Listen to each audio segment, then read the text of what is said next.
প্রিয় দর্শক, স্বাগত জানাচ্ছি আগামীর বাংলাদেশ অনুষ্ঠানে। আশা করি আপনারা ভালো আছেন, সুস্থ আছেন।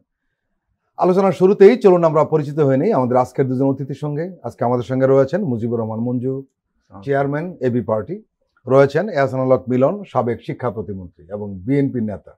আপনাদের দুজনকেই স্বাগত। আমরা শুরুটা করব মুজিবুর রহমান মঞ্জুকে দিয়ে। আমরা জানি অন্তর্বর্তীকালীন সরকার স্পষ্ট এবং দৃঢ়তার সঙ্গে বলছে ফেব্রুয়ারিতে নির্বাচন হবে। নির্বাচন কমিশনে তাদের প্রস্তুতি এগিয়ে নিয়ে যাচ্ছে। রাজনৈতিক দলগুলো এখন নির্বাচনমুখী। জামাত ইসলাম অনেক আগেই তাদের প্রার্থী ঘোষণা করে দিয়েছে। অন্যদিকে বিএনপিও তাদের প্রার্থী বাছাইয়ের কাজ শুরু করেছে। আপনার দল সহ অন্যান্য দলের নেতারা কে কোথায় নির্বাচন করবেন তার একটি প্রাথমিক প্রস্তুতি সব দলের মধ্যে রয়েছে। তারা এলাকায় যাচ্ছেন। আমরা দেখছি শনিবার এবং শুক্রবার এখন রাজনৈতিক নেতাদেরকে ঢাকায় খুঁজে পাওয়া কঠিন। তারা নিজ নিজ এলাকায় চষে বেড়াচ্ছেন। এরপরও কোনো কোনো মহল বা ব্যক্তি থেকে এ প্রশ্ন আসছে, ফেব্রুয়ারিতে নির্বাচন হবে তো? কেন এই প্রশ্ন উঠছে? নির্বাচনী প্রচার অভিযানে গেলেও সবাই খুব খুশি, কিন্তু আস্তে করে কানের কাছে মাথায় এনে বলে, ভাই ইলেকশন আসলে হবে কিনা। দেখেন, কথা হচ্ছে যে এই সংশয় তৈরি হওয়ার পেছনে আমি যেটা দেখি সেটা হচ্ছে বড় বড় রাজনৈতিক দলগুলোর ভূমিকাটা বেশি। প্রথমত আমরা যদি বিএনপির কথা বিবেচনা করি, আমরা দেখবো যে বিএনপি কিন্তু এই সরকার ইলেকশন দিবে কিনা, 5 বছর থেকে যাবে কিনা, ইলেকশন দেওয়ার উদ্দেশ্য আছে কিনা, এই ধরনের একটা কনফিউশন তৈরিতে বিএনপির একটা বিরাট অবদান ছিল। শুরুতেই তারা বলছে ইলেকশনের রোডম্যাপ দেন। ডক্টর ইউনূস সাহেব যখন রোডম্যাপ দিলেন যে এটা ডিসেম্বর টু জুলাই এপ্রিল, এর আগে দিয়েছিলেন জুলাই, তখনও একটা সন্দেহ সংশয়। এরপরে উনি এসে যাই হোক যখন ফেব্রুয়ারিতে এসে ঠেকলো সব মিলিয়ে, এখনও দেখা যাচ্ছে যে বিএনপির নেতাকর্মীদের মধ্যে এই সংশয়টা আছে যে ইলেকশন আদৌ হবে কিনা। ইলেকশন আদৌ হবে কিনা এটার পেছনে ওনারা যে যুক্তিটা দাঁড় করান সেটা হচ্ছে জামাত, তারপরে এনসিপি বা এদের বিভিন্ন ধরনের কথাবার্তা, যে এরা সংস্কারকে প্রাধান্য দিচ্ছে, এরা ইলেকশন চায় না, এই ধরনের একটা বয়ান বিএনপির পক্ষ থেকে ব্লেম হাজির করার চেষ্টা করা হয়। আগে করা হতো প্রফেসর ইউনূসকে কেন্দ্র করে, সরকারকে কেন্দ্র করে। লন্ডন বৈঠকের পর থেকে আমরা দেখলাম যে বিএনপির এই ভূমিকাটা একটু কমেছে।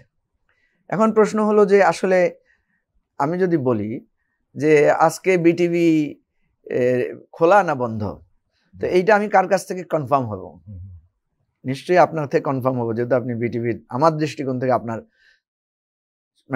অথেন্টিক সোর্স আছে জানার। এখন ইলেকশন হবে কি হবে না, এটা তো আমাদের অথেন্টিক সোর্স হচ্ছে একটা হচ্ছে গভর্নমেন্ট আর একটা হচ্ছে ইলেকশন কমিশন। দুই জায়গা থেকেই কিন্তু আমরা স্পষ্ট অবস্থান দেখতে পাচ্ছি যে তারা বলছেন যে ইলেকশন হবে এবং ইলেকশনের জন্য তাদের প্রস্তুতি চলছে। অথরিটির দিক থেকে আমি কোনো কনফিউশন দেখি না। দ্বিতীয়, আমি যেটা দেখি জামাত, এনসিপি সহ আরো দু একটা ভাইটাল দল যারা আছে, তারা কিন্তু নানা সময় নানা কথা বলছেন। একবার বলছেন পিআর না হলে ইলেকশন হইতে দিব না, ইলেকশনে ইলেকশন করব না, ইলেকশন বর্জন করব। কেউ কেউ বলছেন গণপরিষদ না হলে করবো না। এই ধরনের কথাগুলো ছিল, কিন্তু এখানেও আমরা কোনো একেবারে স্পষ্ট কথা পাই না। কখনো কখনো ওনারা বলেন যে না, আমরা তো ওগুলো দাবি দিচ্ছি, কিন্তু ইলেকশনের সাথে এটার কোনো সম্পর্ক নাই। তো এই জায়গাটাকে আমি যদি বিবেচনা করি, রাজনৈতিক দলগুলোর মধ্যে পরস্পর কাদা ছোড়াছুড়ি বা ব্লেমিং, এখানে আমি দেখি এটা একটা রাজনৈতিক খেলা। আমি যেটা বলবো সহজ কথায়, এই রাজনৈতিক খেলাটা হচ্ছে কে কত বেশি কাকে ঘায়েল করতে পারে। এটা এই ঘায়েল করতে গিয়ে কিন্তু এই কনফিউশনটা তৈরি হচ্ছে জনগণের মধ্যে। মানুষ মনে করতেছে আদৌ হবে কি না এটা। সুতরাং এখানে আমি একটা প্রশ্ন রাখি যে রাজনৈতিক দায়িত্বশীল দলগুলোর এই জায়গায় ওনারা এটা করেন। আরেকটা দায় আপনাদের আছে, আপনাদের মিডিয়া, আপনারা আসলে এই প্রশ্ন তোলেন, তা আপনারাও এটা একটা প্রতিদিন আলোচনার মধ্যে রাখেন বিভিন্ন গণমাধ্যমগুলা। আর সবচেয়ে ভাইটাল আরো দুইটা কজ আছে ইলেকশন হবে কিনা এটা নিয়ে। একটা হচ্ছে আমাদের আইন শৃঙ্খলা বাহিনী, তাদের এফিসিয়েন্সি, তারা কতটুকু করবেন, তারা কতটুকু আপনার আইন শৃঙ্খলা নিয়ন্ত্রণ করতে পারছেন, এটা নিয়ে এখন পর্যন্ত মানুষের মধ্যে একটা সংশয় রয়ে গেছে যে ওনারা কোনো ধরনের নির্বাচনী সংঘাত, সহিংসতা হলে, উত্তেজনা হলে এখানে ওনাদের ভূমিকাটা কি হবে? ওনারা কি লেভেল প্লেইং ফিল্ড, যেটা কেউ কেউ দাবি করছেন, সেটা তারা কি নিরপেক্ষ ভূমিকা রাখবেন? তারা কি বোল্ডলি ভূমিকা রাখতে পারবেন কিনা? চতুর্থ নম্বর সংশয়টা হচ্ছে আওয়ামী লীগ এন্ড তার এলাইদের পক্ষ থেকে, যে আওয়ামী লীগ ইলেকশন বানচাল করার একটা ষড়যন্ত্র করতে পারে। এটা কিন্তু ডক্টর ইউনূস নিজেও বলে, দেখবেন যে পার্শ্ববর্তী রাষ্ট্র বা আওয়ামী লীগের একটা ষড়যন্ত্র আছে। আমি অবশ্য আওয়ামী লীগের নির্বাচন ব্যাহত করার ষড়যন্ত্রের চাইতেও বড় ষড়যন্ত্র দেখি, যেটা হচ্ছে বিচার প্রক্রিয়া ব্যাহত করার জন্য আওয়ামী লীগের একটা কনস্পিরেসি থাকবে, এবং সেই কনস্পিরেসিটা আমরা কিছু কিছু জায়গায় ধরতে পারি, বুঝতে পারি যে এইভাবে তারা বিষয়গুলো খেলছে। তো এই সামগ্রিকভাবে আমার দৃষ্টিতে এটা, কিন্তু আমি ফাইনালি মনে করি যে ইলেকশন ফেব্রুয়ারিতে হতে হবে, এটা ছাড়া আমাদের বিকল্প নাই। এবং যে সংকটগুলো আছে এগুলো আস্তে আস্তে বন্ধ করতে হবে, দূর করতে হবে। বিএনপিকেও বোল্ডলি বলতে হবে যে আমরা ইলেকশনে আছি, জামাত সহ এনসিপি সহ এই সমস্ত জায়গা থেকে সরকার ডেকে তাদেরকে বলতে হবে যে ভাই আপনারা স্পষ্ট করে বলেন, ঠিক আছে? দাবি দাওয়া তো থাকতেই পারে, কিন্তু দাবি না হলে আমি ইলেকশনে যাব না, ইলেকশন করব না, এটা আমি মনে করি যে বর্তমান সময়ে মানুষ সেটাকে খুব বেশি পছন্দ করবে না। আর আওয়ামী লীগের থ্রেটটাকে, আওয়ামী লীগের ঝুঁকিটাকে, সেটাকেও আমাদের অ্যানালিসিস করতে হবে। আর আমাদের আইন শৃঙ্খলা এখানে একটা প্রশ্ন কিন্তু আসছে, সেটা হলো যে কোনো কোনো মহল থেকে ইনক্লুসিভ নির্বাচনের কথা যেটা বলা হচ্ছে না, আওয়ামী লীগ জাতীয় পার্টিকে নিয়ে, হয় আওয়ামী লীগ অথবা জাতীয় পার্টির পুনর্বাসন নিয়ে, এইটাও কিন্তু একটা কনফিউজ তৈরি করেছে। হ্যাঁ, এটা আমি বিএনপি নেতাদের সাথে আমার যতবারই মানে আলাপ হয় বা পাবলিকলি হয়, আমি এই কথাটা বলার চেষ্টা করি যে দেখেন আওয়ামী লীগের ব্যাপারে আমাদের পজিশন কি হবে, জাতীয় পার্টির ব্যাপারে আমাদের পজিশন কি হবে, স্পষ্ট বলা দরকার। এটা সবাই একসাথে হওয়া দরকার। হ্যাঁ, একমত। কারণ আমরা তো আওয়ামী লীগকে মানে সরকার থেকে, তার সরকার অবৈধ ক্ষমতা থেকে তাকে উৎখাত করার জন্য আমরা তো একসাথে ছিলাম, এক লাইনেই ছিলাম। এখন আপনি কি আওয়ামী লীগ ইলেকশন করতে পারবে কিনা, হলে সবাই মিলে ঠিক করি যে হ্যাঁ ঠিক আছে আওয়ামী লীগ ইলেকশন করতে পারবে। এখন আপনি দেখেন মিছিল একটা হলে, আওয়ামী লীগের, ছাত্রলীগ, যুবলীগেরা যখন একটা চোরাগোপ্তা মিছিল করে, সেই মিছিলে পিপল গিয়ে বাধা দেয়, এবং সেই পিপলের মধ্যে দেখা যায় বিএনপির নেতৃত্ব দেয় বেশি। তাহলে আপনি একটা দলকে বলছেন ইলেকশনে আপনি স্পষ্ট না, কিন্তু তাকে তো আপনি অ্যাক্টিভিটি করতে দিচ্ছেন না, অ্যাক্টিভিটি করতে গেলে জনরোষের শিকার হচ্ছে। আমি ফরিদ ভাই, ধরেন এখানে মিলন ভাই আছেন, উনি খুবই পপুলার নেতা, আমি জানি, আমরা সবাই জানি, ওনার কন্ট্রোলও আছে ওনার নেতা কর্মীদের উপরে। কিন্তু ধরেন আওয়ামী লীগ থেকে কেউ যদি ওনার কচুয়ায় প্রার্থী হয়, এবং এই আওয়ামী লীগের নেতা কর্মীরা মিছিল করতে গেলে তাদের উপর যদি জনরোষ হয়, আমি ডেফিনেটলি বলতে পারি এটা এটা এটা নিয়ন্ত্রণ করার ক্ষমতা মিলন ভাইয়ের নাই, এটা নিয়ন্ত্রণ করার ক্ষমতা আমাদের পুলিশের এসপিওসিদের নাই। এই বাস্তবতাটা সত্যি কিনা এটা সবাই মিলে আলোচনা করেন।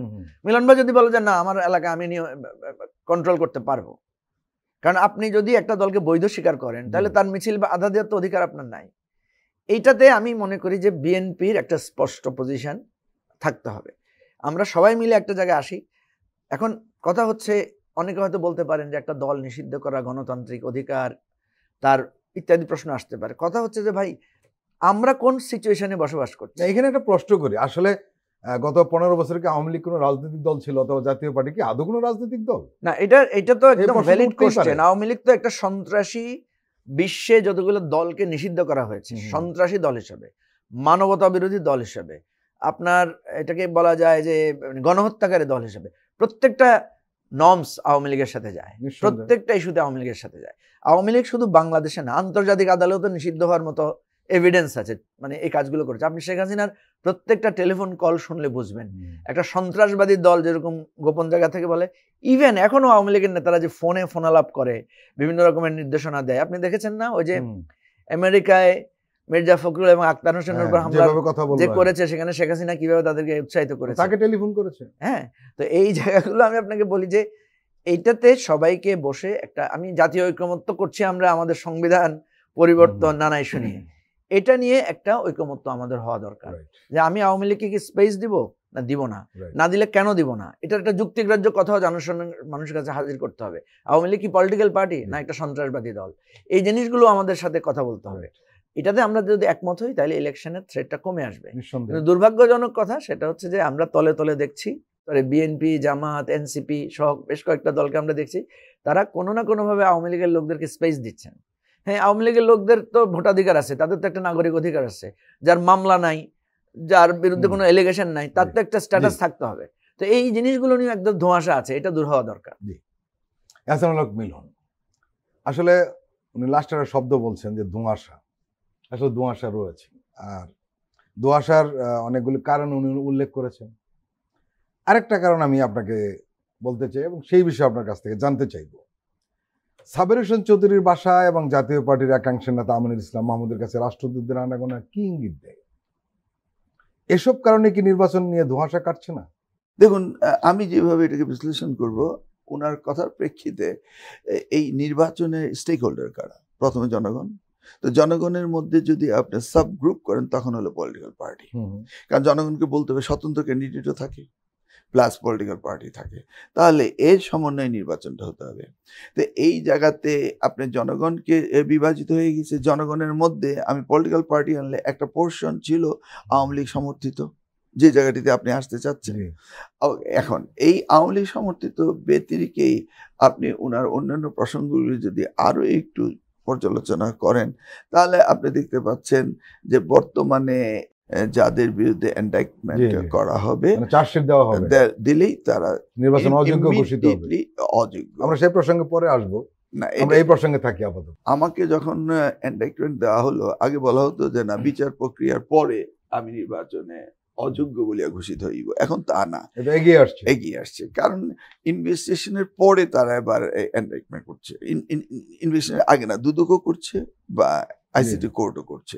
তো এই সার্কুলারটা হওয়ার পরে, এই রিপ্রেজেন্টেশন অর্ডারটা হওয়ার পরে ডিরেক্টলি এই আওয়ামী লীগের যারা দল এবং ব্যক্তিগতভাবে যাদের বিরুদ্ধে মামলা হয়েছে তারা সকলেই নির্বাচনে আর যেতে পারছে না। তাহলে অপেক্ষা করতে হবে না। তাহলে একটা বিগ পোর্শন, একটি দল এবং দলের অনেক দুইটা মামলা হচ্ছে, দলের অনেক নির্বাচনে যেতে পারছে না। কিন্তু এখানে প্রশ্ন রয়েই গেল, আপনি যে জায়গাটা আসতে চাচ্ছেন যে আওয়ামী লীগের সমর্থক তারা তো রয়েছে, এই যে তারা রয়েছে, এই জায়গায় আবার ওনার সাথে রিলেট করতে হয়।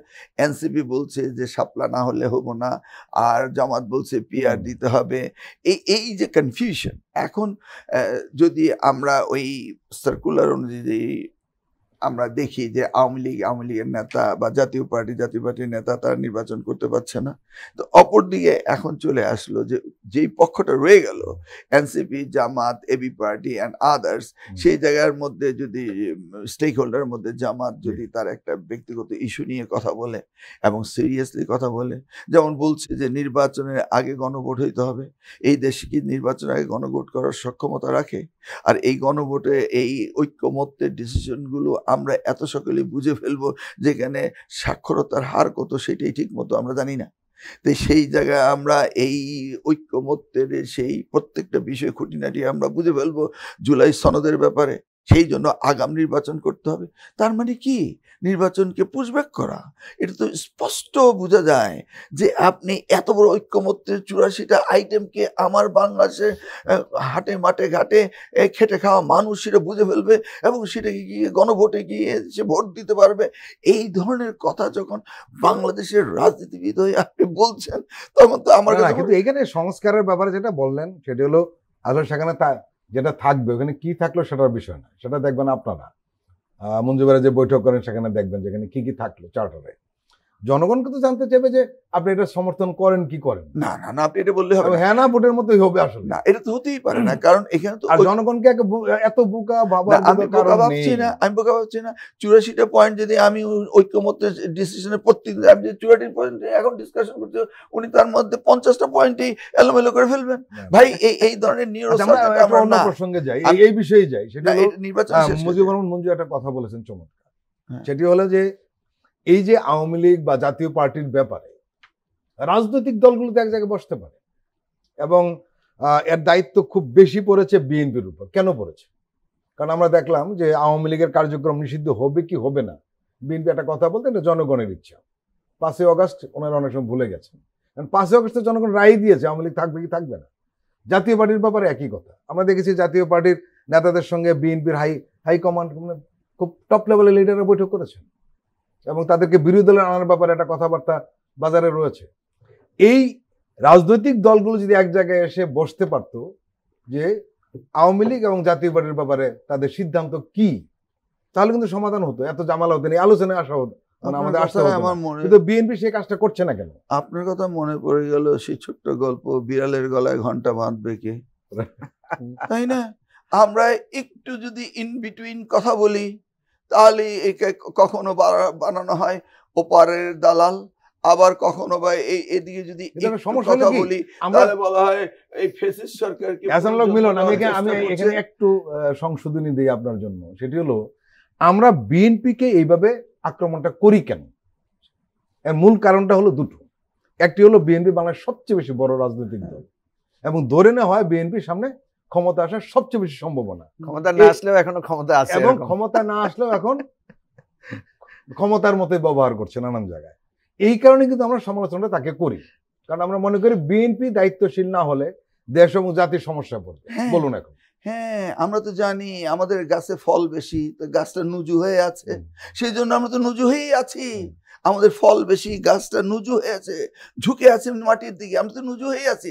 তারপরে তো আপনারা পাঞ্চিং ব্যাগের মতো আমাদেরকে পাঞ্চ করেই যাচ্ছেন, ঢিল মেরে যাচ্ছে, ঢিল মেরেই যাচ্ছেন। গাছে ফল থাকলে তো খাবেনই, আপনার ঢিল মেরে আম ফালাবেন না, গাছে ফল থাকলে ঢিল পড়বেই। সেই জন্যই তো আমরা তো নরম হয়েই আছি। কোথায় দেখলেন বিএনপি কোনো বিষয় নিয়ে তারা সাবমিসিভ না? এবং আমরা প্রত্যেকটি বিষয়কে আমরা তো বলছি ভাই এই বিষয়গুলো আমরা আবার আসতে হয় আমাদের তারেক রহমান সাহেবের বক্তৃতা, উনি বললেন ভাই গণতন্ত্রে আমাদের কথা আমরা বললেই আপনারা শুরু করে দেন হইচই, আমরা কি আমাদের কথা বলতে পারবো না? আমরা এই বিষয়ে ঐক্যমত্য পোষণ করেছে, এইটা আমাদের রয়েছে নোট অফ ডিসেন্ট, সেটা নিয়ে আপনারা কথা বলছেন, আর অন্যরা কথা বললে সেটা হচ্ছে না। ভাই আর কত আমাদেরকে নিয়ে এইভাবে আপনারা আক্রমণ করবেন? সে বিগত এই 17 বছর আমরা আক্রমণের মুখে ছিলাম, এখনো একই। কিন্তু কোশ্চেনটি হচ্ছে ওনার শেষে যদি আবার আসি, আচ্ছা নির্বাচন করবে কে? করবে তো নির্বাচন কমিশন। ওনাদের ভিতরে কি নির্বাচন করার মতো সক্ষমতা অর্জন করার কোনো ইঙ্গিত বহ কোনো কিছু করেছেন? শেষ রাত্রে কি হবে? শেষ রাত্রে তো বর যাত্রী আসবে, খাওয়া না খেয়ে চলেও যেতে পারে। আমরা প্রশ্ন করছি কারণ আমাদের দেশে একটি কালচার হয়ে গেছে নির্বাচন না হওয়া। আমরা প্রশ্ন করছি কারণ আমরা জানি যে জোর যার মুল্লুক তার। এমন তো হতে পারে যেখানে যে বাহাদুর সেখানেই সে লুট করলো। এই চর্চার বাইরে রাতারাতি আমরা চলে যাব? নেতা কর্মী আমারটা বলেন অন্যটা বলেন, নিজের বেলায় সবাই যার যার বায়ে থাকে। তো এই ক্ষেত্রে আপনি একটি সুষ্ঠু নির্বাচন করার যে প্রক্রিয়াগত কাজগুলো সেগুলো তো হয়নি। সব মিলিয়ে এখন তো আমিও শঙ্কিত, একজন পার্টির প্রধান যখন এইভাবে খুঁটিনাটি বিচার বিশ্লেষণ করে বললেন নির্বাচন আদৌ হয় কিনা। তারপর দেশের সার্বিক পরিস্থিতির কথা চিন্তা করুন, এবং এই সমস্ত সময় যে একটা ঝড়ের পূর্বে একটা আভাস, সবাই চুপ হয়ে আছে, সেই মুহূর্তে তো আমরা চিন্তা করতেই পারি শেষ মুহূর্তে ভাই নির্বাচন হবে তো, এত ক্যাম্পেইন করছেন, প্রত্যেকদিন কোচে আসছে, হবে তো নির্বাচন। প্রিয় দর্শক, আমরা এখন একটি বিরতি নিচ্ছি, আপনারা আমাদের সঙ্গেই থাকুন।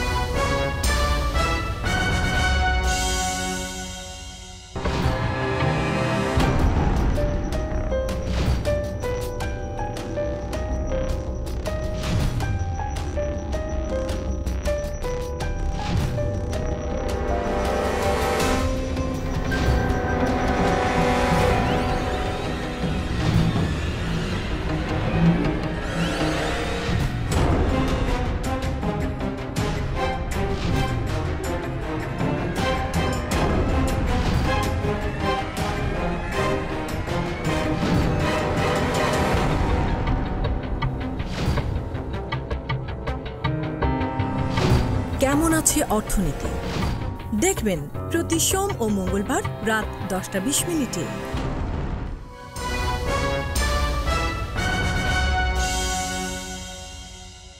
প্রিয় দর্শক, আবারও স্বাগত আগামীর বাংলাদেশ অনুষ্ঠানে। আজকে আমাদের সঙ্গে আলোচনায় রয়েছেন এবি পার্টির চেয়ারম্যান মুজিবুর রহমান মঞ্জু, রয়েছেন সাবেক শিক্ষা প্রতিমন্ত্রী এহসানুল হক মিলন। মুজিবুর রহমান মঞ্জু, একটি বিশ্বমুরল সহ 3টি শক্তি বাংলাদেশের প্রভাব বিস্তার করার চেষ্টা করছে। বিএনপির স্থায়ী কমিটির সদস্য সালাউদ্দিন আহমেদ এই বক্তব্য রেখেছেন। এখন উনি আবার বলেছেন যে 2টি আঞ্চলিক শক্তি, পরাশক্তিও বটে তারা, এবং একটি বিশ্বমুরল। সবাই এখানে একটি হেজিমনি সৃষ্টি করার চেষ্টা করছে, প্রত্যেকের ইন্টারেস্ট আলাদা আলাদা, কিন্তু আমাদের স্বার্থ ক্ষতিগ্রস্ত হবে 3টার দ্বারাই একইভাবে। সে আবার কনফিউজড। আমাদেরকে বলবেন যে এই বিশ্বমুরল সহজে 3টি শক্তি কিভাবে প্রভাব বিস্তার করছে এবং কারা? আপনার জানা আছে? এই মডেলদের মানে শক্তি প্রয়োগ বা প্রভাব বিস্তারের এটা তো নতুন কিছু না, এটা তো আমাদের রাষ্ট্রের জন্ম থেকেই ছিল। আপনার 71 সালে সেই রাশিয়ান ব্লক, আমেরিকান ব্লক এখানে হয়েছে না আমাদের এখানে। তো এখন তো অত্যন্ত পরিষ্কার, এর মধ্যে তো একটা ব্লক প্রাধান্য পেয়েছিল, আমেরিকান ব্লক। এখন তো আবার একটু পোলারাইজেশন হচ্ছে, রাশিয়া আবার একটু মাথাচাড়া দিয়ে ওঠার চেষ্টা করছে, চায়না এখানে একটা দ্বিতীয় অর্থনৈতিক শক্তি আকারে দাঁড়িয়ে গেছে, যেটা আমাদের খুব কাছে আছে। আমাদের পাশে ভারত আছে। তো এখানে তো এই হেজিমনি তৈরির চেষ্টা, এই প্রভাব বিস্তারের চেষ্টাটা নতুন কিছু না, দেশের প্রত্যেকটা কিছুতে এই চেষ্টাটা থাকে। এখন আমাদের আপনি দেখবেন ইদানিং আমাদের মানে কূটনীতিকদের দৌড়ঝাঁপ, বিভিন্ন অনেক বেড়ে গেছে, বিভিন্ন জায়গায় যাওয়া প্রচুর পরিমাণে। আমার কাছে মনে হচ্ছে যে বাংলাদেশের রাজনীতি আস্তে আস্তে তারাও ধরে ফেলছে। আমাদের দেশে যেরকম মানুষ কারা ক্ষমতায় আসবে দেখে তাদেরকে ঘন ঘন সালাম দেয়, তাদেরকে যে তোষামত করে, আমাদের কূটনীতিকগুলো কিছুটা বাঙালির এই আবহমান চরিত্র কিছুটা ধারণ করতে পেরেছে। ফলে আপনি দেখবেন দল বেঁধে চায়না যাওয়া, দল বেঁধে বিভিন্ন দলের অফিসে যাওয়া এবং ব্যক্তির বাসায় যাওয়া। সেদিন তো আমরা দেখলাম যে সাবের হোসেন চৌধুরীর বাসায় 3 জন কূটনীতিক চলে গেছেন, খুব সিনিয়র কূটনীতিক, তারা বাসায় গিয়ে মিটিং করছেন। তো এটা আমাদের দেশের জন্য আমি যেটা মনে করি, হয়তো তৃতীয় বিশ্বের রাষ্ট্র, আমরা যখন পলিটিক্যাল হিস্ট্রি পড়ি, পলিটিক্যাল অ্যাডমিনিস্ট্রেশন পড়ি, তখন এই জিনিসগুলো আসে আমাদের সামনে যে একটা দেশের অর্থনীতি, একটা দেশের যদি রাজনীতি ক্ষতিগ্রস্ত হয়, আমলাতন্ত্র, তারপরে বিভিন্ন ধরনের ফ্র্যাকশনের মধ্যে যখন সংহতির অভাব থাকে, তখন তৃতীয় শক্তি, চতুর্থ শক্তি তারা কিন্তু এখানে ইন্টারফেয়ার করার সুযোগ পায়। বাংলাদেশেও এটা আমরা দেখলাম যে এই ইন্টারফেয়ারেন্সটা আছে। আমরা সবসময় শুধু ওদিকে আঙ্গুল তুলি যে ওরা আমাদের ইন্টারফেয়ার করছে কেন, ওরা আমাদের ভূমিকা রাখছে কেন। আচ্ছা বলেন, ব্রিটিশরা আমাদের এখানে তো ব্যবসা করতে এসেছিল, তো ব্যবসা করতে এসে ক্ষমতার মানে দণ্ডমুণ্ডের কর্তা হয়ে গিয়েছিল কেন? আমাদের কি দুর্বলতা ছিল না? এটাই প্রধান ছিল আমাদের মধ্যে। ঘসিটি বেগম, মীর মদন, মীর জাফর, মীর কাসিমের এই ক্ষমতার ছিল। এটা এখনো আমরা ওই সাকসেসরশিপ আমরা এখনো বহন করছি।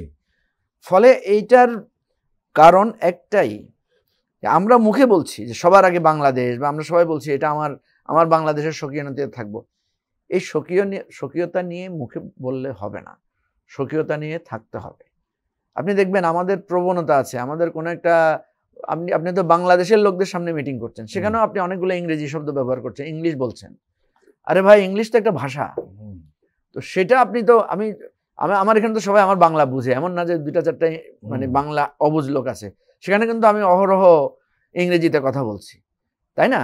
তো এইটার হচ্ছে একটা আমাদের যে দীর্ঘ সময় ধরে আমরা যে উপনিবেশিকতার মধ্যে ছিলাম, এক ধরনের চারিত্রিক মানে দৃঢ়তার অভাব আমাদের মধ্যে তৈরি হয়েছে। এটার সমাধান একটাই, একটা হচ্ছে রাজনৈতিক ঐক্য, দ্বিতীয় হচ্ছে অর্থনৈতিক সমৃদ্ধি, অর্থনৈতিক স্বয়ংসম্পূর্ণতা অর্জন করা। এখন রাজনৈতিক ঐক্যটা তো আমরা সবাই বলছি, কিন্তু এখানে আমি ঐক্যের কথা বলি, বাইরে গিয়ে যাই তো আবার আমি সরে যাচ্ছি। সেই জন্য এবার একটা চান্স এসেছে।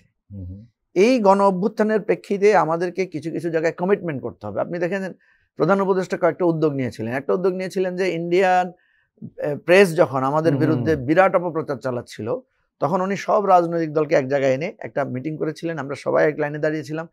সেদিন সবাই একই ভাষায় কথা বলেছিল, ঐতিহাসিক ছবি।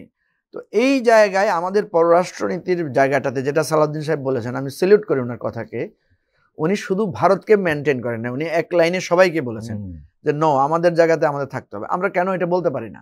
আমরা কেন কেউ চায়না ব্লগ, কেউ দুই পক্ষেই, কেউ একদিকে করতেছে, আমরা একটা জায়গায় আসি খোলামেলা যে আপনি কথাটা তুলেছেন ভালোই হলো, আপনারা এগুলো নিয়ে কথা তোলেন, বলতে বলতে এই জায়গাটাতে আমরা আসবো যে আমাদের ঠিক আছে, আমাদের অনেক, উনি বাংলাদেশের জাতীয়তাবাদে বিশ্বাসী, আমি অধিকার কেন্দ্রিক রাজনীতিতে বিশ্বাসী, আরেকজন ইসলামিক রাজনীতিতে বিশ্বাসী, হইতেই পারে, কিন্তু আমাদের একটা বটম লাইন থাকতে হবে যে একটা জায়গায়, যেমন হাসিনার ব্যাপারে আমরা সবাই এক লাইনে এসে দাঁড়িয়ে গেলাম। বাংলাদেশ যদি ক্রিকেটে চ্যাম্পিয়ন হয় বা বড় কোনো একটা ম্যাচ উইন করে, একটা লোককেও দেখবেন যে সে ভিন্ন লাইনে আছে? সবাই তো একসাথে আমরা করি। যারা খেলাকে নাজায়েজ মনে করে তারাও এখন ইদানিং সেই সমস্ত জায়গায় অভিনন্দন দিচ্ছে, তাই না?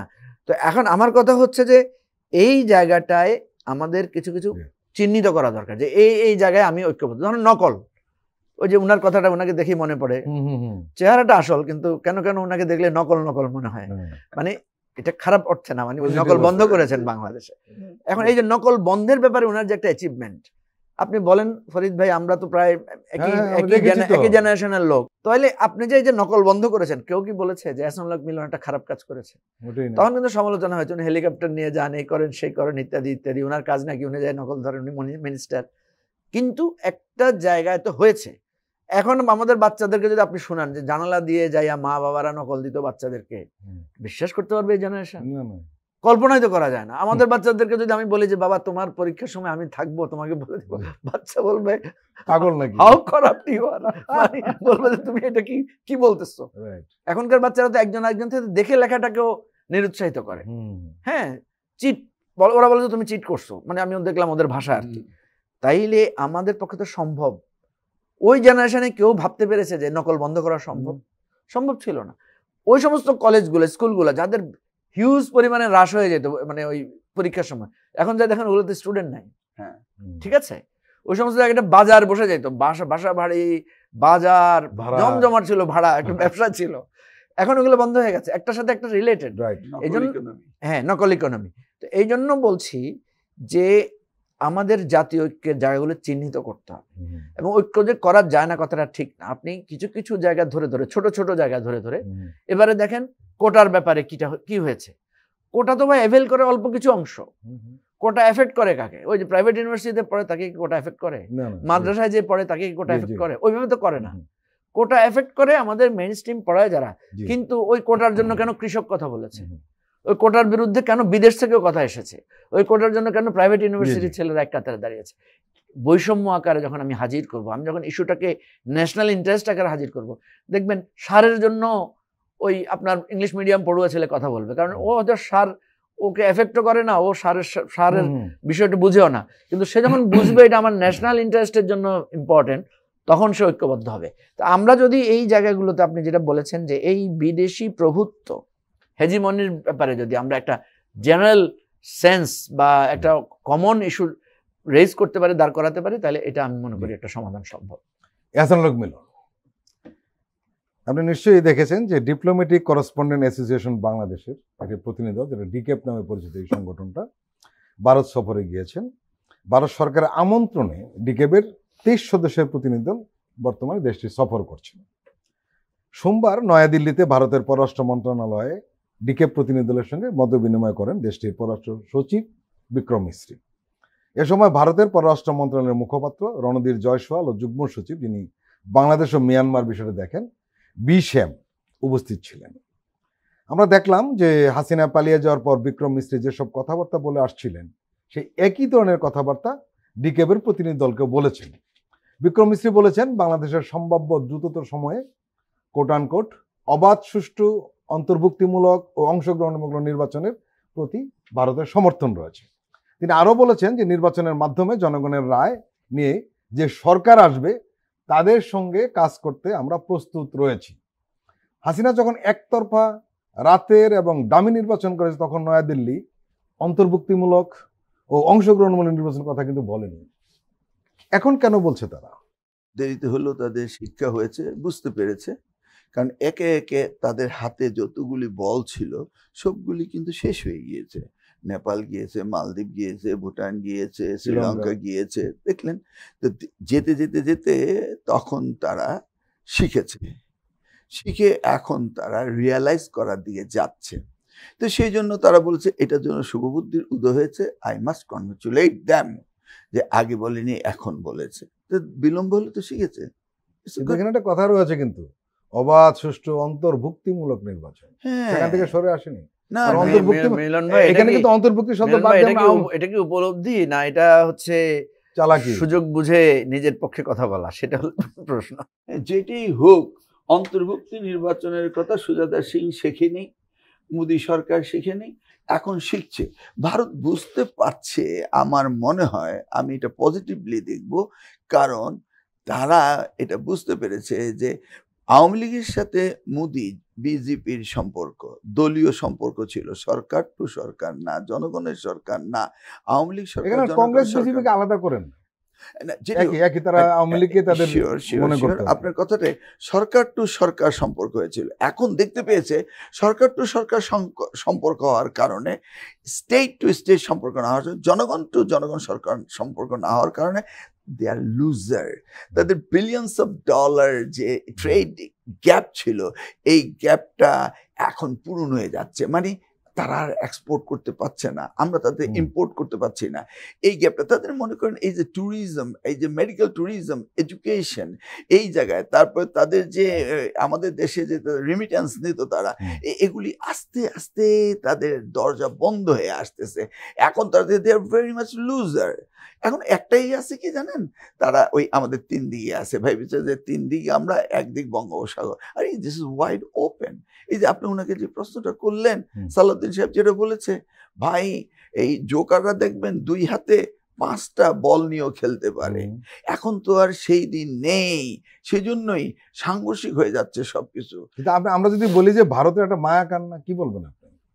না, আমি মায়া কান্না না, ওরা বুঝতে পেরেছে আমাদেরকে আর তারা যদি বুঝতেই পারতো তাহলে কিন্তু এই কথাটা বলতো না, অন্তর্ভুক্তিমূলক নির্বাচন। কারণ আমরা জানি যে ডামি রাতের নির্বাচনে তারা অন্তর্ভুক্তির প্রশ্ন উঠায়নি। সেটা তো তারা করেছে। এখন অন্তর্ভুক্তি বলতে কি আপনি বারবার বলতে চান? আওয়ামী লীগ স্পষ্ট, আমি বলেছি অন্তর্ভুক্তি শব্দটা বাদও দিতে পারে না, কারণ আওয়ামী লীগ বসায় দিতে পারে না, এই কথা সমস্যা নাই। না না, আমি এর আগেও তো বলেছি যে আওয়ামী লীগ নির্বাচন করবে কি করবে না, যে আরপিও দেওয়া হয়েছে সেখানে তো পারছে না, এটা তো আমাদের আইন দ্বারা এটা। ওকে ফাইন, কিন্তু ভারত কিন্তু চাচ্ছে, ভারত হয়তো বলছে যে এনসিপি রাগ করছে, জামাত রাগ করছে, এগুলি বোধহয় বোঝাতে চাচ্ছে। আমার দ্বিমত আছে মিলন ভাইয়ের সাথে। একটা হচ্ছে যে এটা যদি ভারতের ট্রু উপলব্ধি হতো তাহলে তাদের বলা উচিত ছিল যে আমরা যে আগে যে নীতিটা নিয়েছিলাম এটা আমাদের ভুল নীতি, যেটা উনি বলছেন যে ওরা বুঝতে পারতেছে তাদের নীতিটা ভুল ছিল, এটাই হওয়া উচিত ছিল। মানে আমি মিলন ভাইয়ের সাথে একমত হয়েই কিছুটা দ্বিমত করছি। মিলন ভাই হয়তো কথাটা যদি এইভাবে হয়, আমি মিলন ভাইয়ের সাথে যুক্ত করে যে ভারত যদি বলে হ্যাঁ, বা তাদের কোনো না কোনোভাবে এটা যদি ছাপ পড়ে যে আমরা এগুলা করতে গিয়ে, দেন ভারতে কি অন্তর্ভুক্তিমূলক ইলেকশন চালু আছে না? ভারত একটা ডেমোক্রেটিক কান্ট্রি। ঠিক ভারত আর আমেরিকানদের খুব মিল দেখবেন। আমেরিকানরা সারা পৃথিবীতে মানবতার কথা বলছে, নিঃসন্দেহে আমরা খুব খুশি, হিউম্যান রাইটসের কথা বলে, কিন্তু সে তো প্যালেস্টাইনে হিউম্যান রাইটসের কথা বলে না। যখন আফগানিস্তানে বোমা ফেলে, ইরাকে বোমা ফেলে হয়, তখন সেটা কিন্তু তার মানবতার প্রশ্নটা আসে না। তাহলে তার এই মানবতার মানে মানে ফেরিটা যে সে করে, এটা একটা পক্ষপাতদুষ্ট না, তা তো বটেই, কিন্তু সে তো আবার এটাও বলেছে হাসিনার ফেরত পাঠানোর ব্যাপারে মুখ তো একটু হলো খুলেছে, ফসকিয়ে যাক না। এটা কেন আপনি বলছেন না যে হাসিনাকে ফেরত পাঠানোর ব্যাপারেও তারা কথা বলেছে? আমি তো বলছি সে যদি এটা বলে যে আমি হাসিনাকে আশ্রয় দিয়ে এটা আমার রং পলিসি হয়েছে, আপনি দেখেন হাসিনাকে আশ্রয় দেওয়ার ব্যাপারে তাদের অল পার্টি ইউনাইটেড হয়েছে। এখন তো তারা বলছে তাকে ফেরত পাঠানো কিভাবে যায় সেটা নিয়ে কথা বলছে। অবশ্যই তারা যদি ধরেন আমি আপনার সাথে কালকে খারাপ ব্যবহার করেছি, আজকে যদি আমি আপনার সাথে ভালো ব্যবহার করি এবং বলি যে এটা আমি আমার পলিসি চেঞ্জ করেছি, ওয়েলকাম।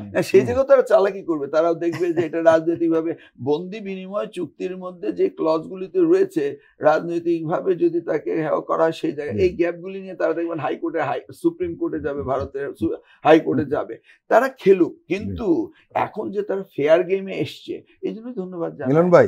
না ঠিক আছে, আমি একটু মিলন ভাইকে বলি যে এবার বিএনপি ক্ষমতা আসতে পারে, কিন্তু ভারতের সাথে তো 17 বছর বিএনপি অনেক চেষ্টা করে বসতে পারেনি। ভারত বিএনপিকে পাত্তাই দেয়নি। আমরা দেখেছি কিভাবে ভারতের বিএনপি নেতারা অমিত শাহর সামনে দাঁড়িয়েছিল। এক নম্বর আমি বলি, আর 17 বছর তো বিনা ভোটে আওয়ামী লীগ ভারত ক্ষমতা রেখেছিল। এখন কেন ভারত নির্বাচিত সরকারের সঙ্গে বসতে চায়? তাহলে তো ভারত কেন আওয়ামী লীগকে ক্ষমতা রেখেছিল নির্বাচন ছাড়া, সে প্রশ্ন তো আসতেই পারে। হ্যাঁ, ভারত হেরে গিয়েছে, ভারত আমাদের সাথে বসতে চায়। এবং আপনি দেখেছেন বিবিসিতে যে ইন্টারভিউ দিয়েছে আমাদের প্রিয় নেতা জনাব তারেক রহমান, তিনি কিন্তু ফরেন পলিসি সম্বন্ধে স্পষ্ট বলেছে এখানে আর এটা নিয়ে কোনো লুকোচুরি করার সম্ভাবনা নেই। এবং সালাউদ্দিন সাহেব যে বক্তব্য দিয়েছে সেটা স্পষ্ট দিয়েছে যে এখন এই আন্তর্জাতিক পরিমণ্ডলে কি হচ্ছে, কিন্তু কেউই কাকে কিছু করতে পারবে না। যেমন উনি বলেছে আমাদের জন্ম হয়েছে এইভাবে, কিন্তু এখন আমরা নিজ পায়ে দাঁড়িয়ে। একটা কথা বলি, তারেক রহমান যে সাক্ষাৎকারটা দিয়েছেন ভারতের ব্যাপারে, উনি স্পষ্ট বলেছেন এবং কোনো লোকসভা করেননি। কিন্তু আপনাদের অনেক নেতার সুরে কিন্তু ভারত প্রীতির একটা সুর চলে আসে, কেন? আমাদের ব্যক্তিগত নেতারা কি বলবে সেটা বিষয় না, কিন্তু পার্টির হাই কমান্ড যে সুস্পষ্টভাবে, জানেন আমি ওনার বক্তব্য শুনছি আর মনে হচ্ছে কি জানেন, শহীদ রাষ্ট্রপতি জিয়া রহমানের প্রতিচ্ছবি আমি দেখতে পেয়েছি। আর আরেকটা জিনিস আমি উপলব্ধি করেছি, আগে আমরা বিএনপি মনে করতাম আমাদের নেতা তারেক রহমান মনে করতেন আমার দল বিএনপি, কিন্তু এখন দেখা যাচ্ছে তার উল্টোটা। বাংলাদেশ নিডস তারেক রহমান। আজকে বাংলাদেশে একটি নেতৃত্ব দেওয়ার যোগ্যতা তারেক রহমান অর্জন করেছে এবং তার দল অর্জন করেছে, এবং সেই জায়গাটি আমরা এই ডিটারমিনেশনটা আমরা সেই জায়গায় দেখতে পেয়েছি। এটাই হচ্ছে আমাদের সবচেয়ে বড় পাওয়া। প্রিয় দর্শক, আমরা আবার একটি বিরতি নিচ্ছি, আপনারা আমাদের সঙ্গেই থাকুন।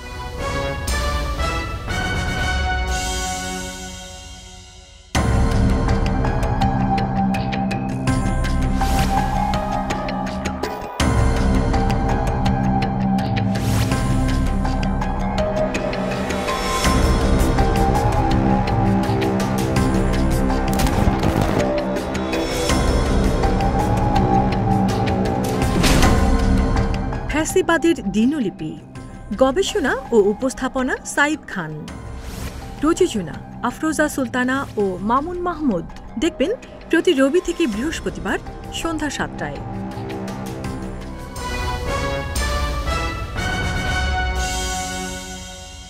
আবারও স্বাগত আগামীর বাংলাদেশ অনুষ্ঠানে। আজকে আমাদের সঙ্গে আলোচনায় রয়েছেন এবি পার্টির চেয়ারম্যান মুজিবুর রহমান মঞ্জু, রয়েছেন সাবেক শিক্ষা প্রতিমন্ত্রী এহসানুল হক মিলন। মুজিবুর রহমান মঞ্জু,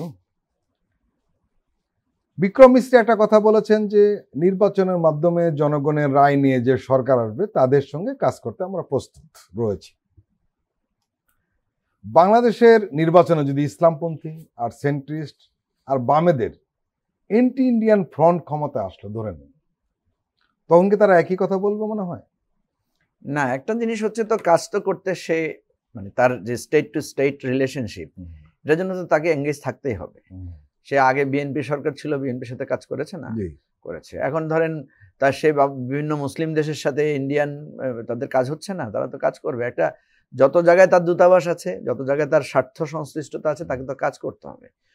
কথা হচ্ছে ইন্ডিয়ান পলিসি বাংলাদেশে ফেল করেছে। এইটা যতদিন পর্যন্ত ইন্ডিয়ান জনগণ ইন্ডিয়ার এই সরকারদের বুঝাতে না পারবে, ততদিন পর্যন্ত তাদের এঙ্গেজমেন্টটা প্রশ্নবিদ্ধ থাকবে।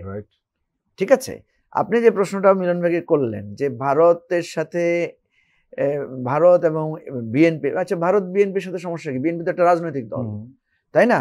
এখানে ওয়াই কোশ্চেনটা উঠবে যে একটা দলের সাথে তার সম্পর্ক নিয়ে প্রশ্ন উঠবে কেন? ঠিক না? এই প্রশ্নটা তো ভারতে এটা তোলার সুযোগ করে দিয়েছে। আমি অত্যন্ত স্পষ্ট করে এই কথাটা বলি, আমাদের দেশে অযথা কিছু সেন্সিটিভিটি করা হয়। আজকে যদি মিলন ভাইকে আপনি দেখেন যে উনি ইন্ডিয়ান হাই কমিশনের সাথে একটা মিটিং করছেন, পরের দিন দেখবেন সবাই লিখবে এই যে ইন্ডিয়া বিএনপি তো ভারতমুখী হয়ে যাচ্ছে। কালকে যখন কোনো অ্যান্টি বিএনপি কোনো দল, ধরেন এখন অ্যান্টি বিএনপি হিসেবে ধরি, আমি যদি জামাতকে ধরি, জামাতের কোনো আমিরের সাথে বা কোনো নেতার সাথে যদি ইন্ডিয়ান হাই কমিশনের মিটিং হয়, জামাতের লোকের বলবে এই ইন্ডিয়ার বোধোদয় হয়েছে, এতদিনে ওরা এসে আমাদের সাথে কথা বলতেছে। মানে ইন্টারপ্রিটেশনটা দেখেন আলাদা আলাদা। উনি কথা বললে উনি দালাল, আর আমি যখন কথা বলবো তখন আমি বলবো ইন্ডিয়ানদের বোধোদয় হয়েছে, তারা এখন আমাদের সাথে এসে এঙ্গেজ হতে চাচ্ছে।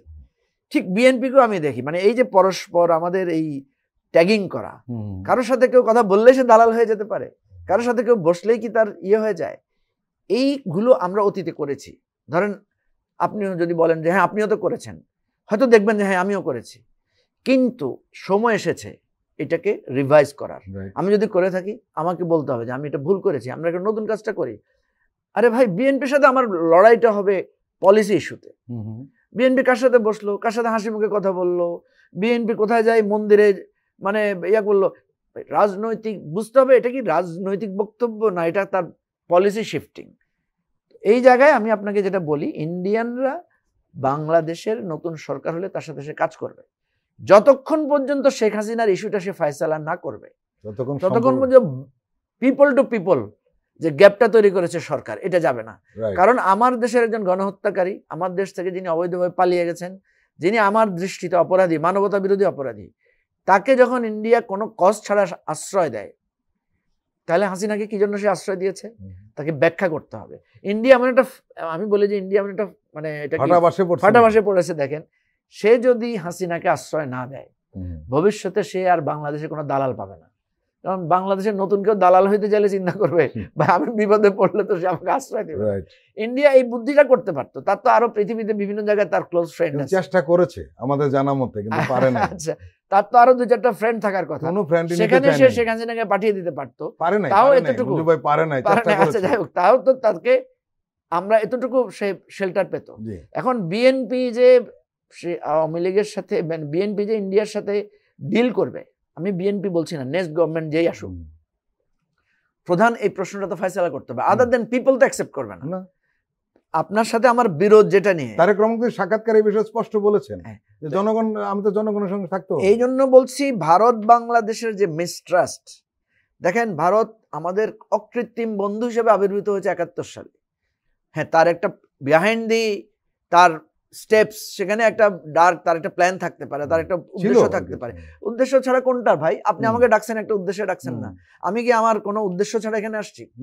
কিছু না কিছুতে আমি যদি বলি আমি জাতির স্বার্থে এখানে আসিয়াছি, কেউ তো সেটা বিশ্বাস করবে না, এবং এটা বলতেই পারি কিন্তু ইম্প্যাক্টফুল হবে না।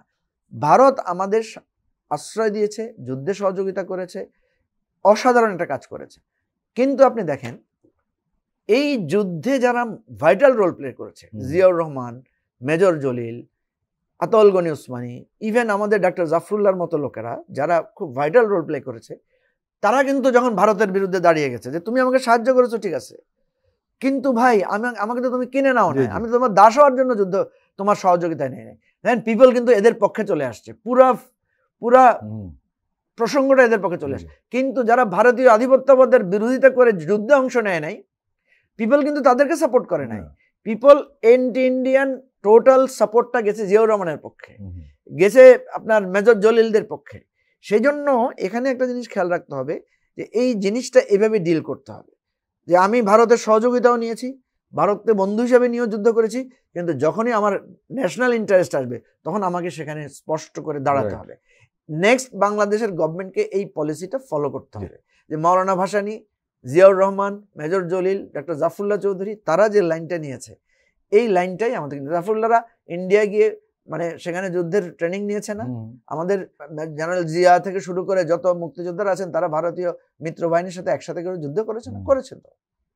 সুতরাং এই পলিসিটা ভারতকেও রিভাইজ করতে হবে, বাংলাদেশের সরকারকে উপলব্ধি করতে হবে। তাইলে ভাই আমি তো আমার প্রতিবেশীর সাথে যুগ যুগ ধরে সম্পর্ক খারাপ রাখতে পারবো না। এই রিয়েলাইজেশনটা আমাদের দুই দেশের মানুষকে উপকৃত করবে। জি, আহসানুল মিলন। মুজিবুর রহমান মঞ্জু একটি ভাইটাল প্রশ্ন উঠিয়েছেন, যে প্রশ্নের জবাবটা আপনাদের নেতা তারেক রহমানও দিয়েছেন। সেটি হলো শেখ হাসিনার মতো একটা গণহত্যাকারী দিল্লি আশ্রয় প্রশ্রয় দিবে, সেখানে বাংলাদেশের সাথে ভারতের সম্পর্ক কিভাবে হবে? এবং রাজনীতি বিশ্লেষকরা শুধু আমাদের দেশে নয়, ইন্ডিয়ার অনেকেও কিন্তু বলেছে ভারত বাংলাদেশের সম্পর্কের ক্ষেত্রে শেখ হাসিনার এই আশ্রয় একটা কাঁটা হিসেবে বিরাজমান। কি বলবেন? দেখুন, ভারতের প্রসঙ্গে আসতে গেলে এর আগে কয়েকদিন আগে যে যুদ্ধ হলো পাকিস্তান ইন্ডিয়া, আবার আজকের প্রেক্ষাপটে কাতারে অ্যাটাক ইসরায়েল করার পরে যে পাকিস্তান এবং সৌদি আরব যে আর্মস ট্রিটি ন্যাটোর মতো হলো, সেই জায়গায় যদি আরো অন্য দেশগুলি যেতেও পারে, that door is still open. In this case আপনি এই যে মনোপোলার থেকে ডায়াপোলার থেকে এখন টেট্রাপোলার পৃথিবী হয়ে যাচ্ছে, সেই ক্ষেত্রে ভারত আসলে আস্তে আস্তে সংকুচিত হয়ে যাচ্ছে। এই সংকুচিত হওয়ার পরে তাদেরকে দেয়ার পুশ ব্যাক টু দ্য ওয়াল, তাদেরকে এখন নিজেকে রিভাইটালাইজ করতে হবে এবং তাদের পলিটিক্স। এখানে একটা উদাহরণ দেই, সম্ভবত এই কারণে আমরা লক্ষ্য করছি যে আফগানিস্তানের তো তালেবানরা এখন ক্ষমতায়, তাদের সঙ্গে কিন্তু ভারতের সম্পর্ক তৈরি হচ্ছে এবং সম্ভবত 2-1 দিনের মধ্যে তালেবানদের যে ভারপ্রাপ্ত পররাষ্ট্রমন্ত্রী, ওনার নাম সম্ভবত আমির খান মুত্তাকি, উনি কিন্তু দিল্লি সফর করছেন। তার মানে তারা তাদের ডোর আস্তে আস্তে বন্ধ হওয়ার পর অন্যদিকে খোলার চেষ্টা করছে। বিষয়টা এমন, ভিয়েতনামে আমেরিকানরা গিয়েছে, ভিয়েতনামের সাথে আমেরিকানদের রিলেশন ডেভেলপড হয়েছে। এই তালেবানদের বম্বিং করার জন্য ভারতে এসে তাদের বিমানগুলো ফুয়েলিং হতো, সেখান থেকে গিয়ে আফগানিস্তানে অ্যাটাক করতো। ইট ওয়াজ আ হাব ফর ওয়ার। তো ভারত সবসময় বা এই আমেরিকার সাথে সম্পর্ক রেখে রাশিয়া থেকে তেল কিনছে, দেখছে যে আমার কত $বিলিয়ন লাভ হচ্ছে, লোকসান হচ্ছে। যদি $35 বিলিয়ন আমরা বাণিজ্য ঘাটতি ঘটে থাকে ট্যাক্সের কারণে, অপরদিকে $70 বিলিয়ন আমার তেল থেকে সেভ করছে, 35 বিলিয়ন দিয়ে দিলেও আমার 35 বিলিয়ন আমার পকেটে থেকে যাচ্ছে। এই যে ভারতের নীতি, এই ডে টু ডে নীতি, এই ডে টু ডে নীতি আর চলবে না। এবং এই জন্য বাংলাদেশ যা নিজ পায়ে দাঁড়িয়েছে, এটাই হচ্ছে ভারতকে ধাক্কা দেওয়ার, মানে তার গালে চাপাকাঘাত করার একদম উজ্জ্বল উদাহরণ। এবং ভারত আর আগের নীতি নিয়ে চলতে পারবে না, এবং ভারতের জনগণ কিন্তু বাংলাদেশের সম্পর্ক রেখেছে। এই যে আপনার মুক্তিযুদ্ধে, আমি তো 1971 ক্লাস 10-এ পড়তাম, মেট্রিক পরীক্ষার্থী ছিলাম। আমি এই ইন্টারনালি কয়েকজনের সাথে এমনি যুদ্ধে গিয়েছিলাম খেলার ছলে। আমি কিন্তু ভারতের মুক্তিযোদ্ধা না, আবার মুক্তিযোদ্ধা সার্টিফিকেট আমি চাচ্ছি না। তো আমি দেখেছি 14ই ডিসেম্বর নাওরাই স্কুলে এসে উনার 14 গ্রাম থেকে পাকিস্তান সেনাবাহিনী রেল লাইন দিয়ে হেঁটে হেঁটে এসে এখানে আশ্রয় নিয়েছিল। সেখানে আমরাও গিয়ে মুক্তিযোদ্ধাদের সাথে আমরাও একটু যুদ্ধ করেছিলাম। তো এই যে 16 ডিসেম্বর তারা দাবি করে যে তারাই দেশ স্বাধীন করে দিয়েছে। ওনার বর্ডার এলাকাতে কি ওরা স্বাধীন করেছে? সারা বাংলাদেশ থেকে পাকিস্তান আর্মি ঢাকা আসছিল। এই যে ভারতের এই যে বেশি সুবিধা নেওয়া আমাদেরকে স্বাধীন করে দিয়েছে, সত্যিকার ইতিহাস আস্তে আস্তে বেরিয়ে আসছে। এবং আগামী দিনে যদি আল্লাহ আমাদের সামর্থ্য দেয়, এই মুক্তিযুদ্ধের উপরে 100টা থিসিস করা হবে, পিএইচডি করা হবে, সব বেরিয়ে আসবে। এগুলি হয়নি। তো সেই ক্ষেত্রে আজকের প্রেক্ষাপটে ভারতকে নিয়ে আমাদের চিন্তা করতে হবে না, বরং তারা আমাদেরকে নিয়ে চিন্তা করবে। এবার জামাতেই আসুক আর এনসিপি আসুক আর এবি পার্টি আসুক আর বিএনপি ক্ষমতা যে আসুক, তারা চিন্তা করবে how to build the relation with them. তারা ব্যাকফুটেড। রাইট। এহসানুল হক মিলন এবং মুজিবুর রহমান মঞ্জু, আপনারা দুজনেই আমাদের দীর্ঘ সময় দিলেন। আপনাদের দুজনকেই আন্তরিক ধন্যবাদ। প্রিয় দর্শক, আজকের অনুষ্ঠান আমরা এখানে শেষ করছি। আপনারা ভালো থাকবেন, সুস্থ থাকবেন। আল্লাহ হাফেজ।